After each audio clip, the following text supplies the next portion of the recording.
On Friday, former New York Mayor Rudy Giuliani's bankruptcy case was thrown out. That's right.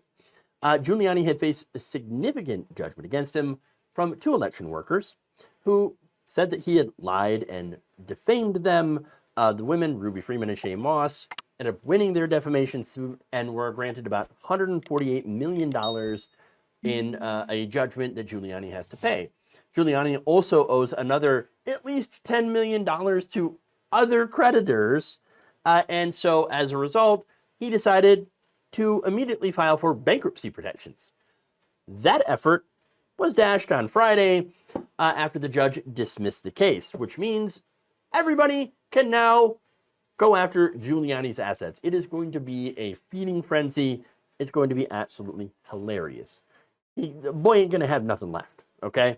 Now, in the ruling, the judge slammed Giuliani for a particularly troubling lack of financial transparency.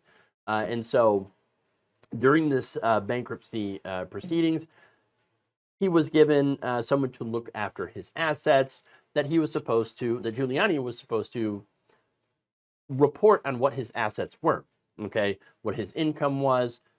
He was habitually late with those statements, and they weren't always correct. And so there's a bit of an issue there. Now, whether or not Giuliani was doing this on purpose or just the fact that he was always 3 sheets to the wind and just didn't know what he had, I have no idea. I do know that he is used to a rather lavish lifestyle, spending about, what, $43,000. He's got a $43,000 a month stipend, or at least he did, that he could live off of. Now, he ain't going to have that. Okay, he ain't going to have that at all. So now, experts have decided to have a little fun with Giuliani's misfortune, which I think is great. In fact, here is Richard Signorelli saying, quote, "The collection fund should commence next week. Moss and Freeman are being represented by pro bono by Will K. Farr, a large and prestigious firm. I guarantee you that they will leave no stone unturned in order to strip indicted criminal Giuliani of almost everything he owns and earns.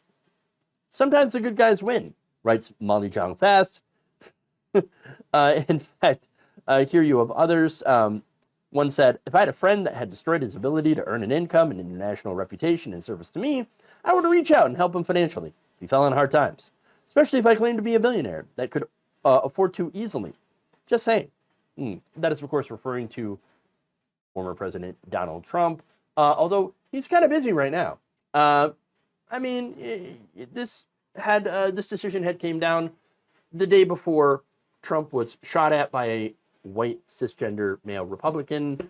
Yeah, he's a little busy now, especially dealing with his new vice presidential pick, J.D. Vance or J.P. Mandel.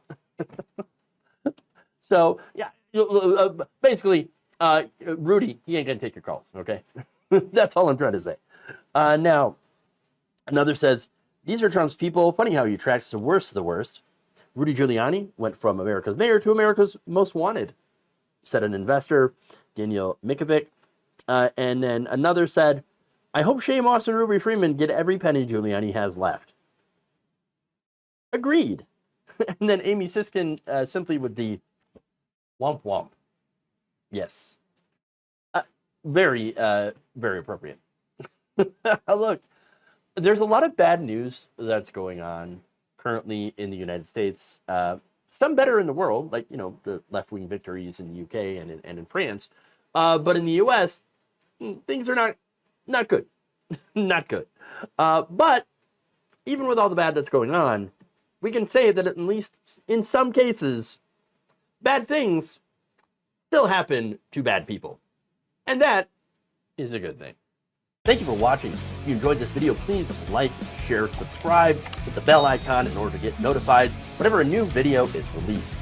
And if you want to support independent, progressive media through this difficult time where it seems like everybody is shutting down, you can become a member on our YouTube page, you can become a subscriber on Facebook, or you can go to my Patreon.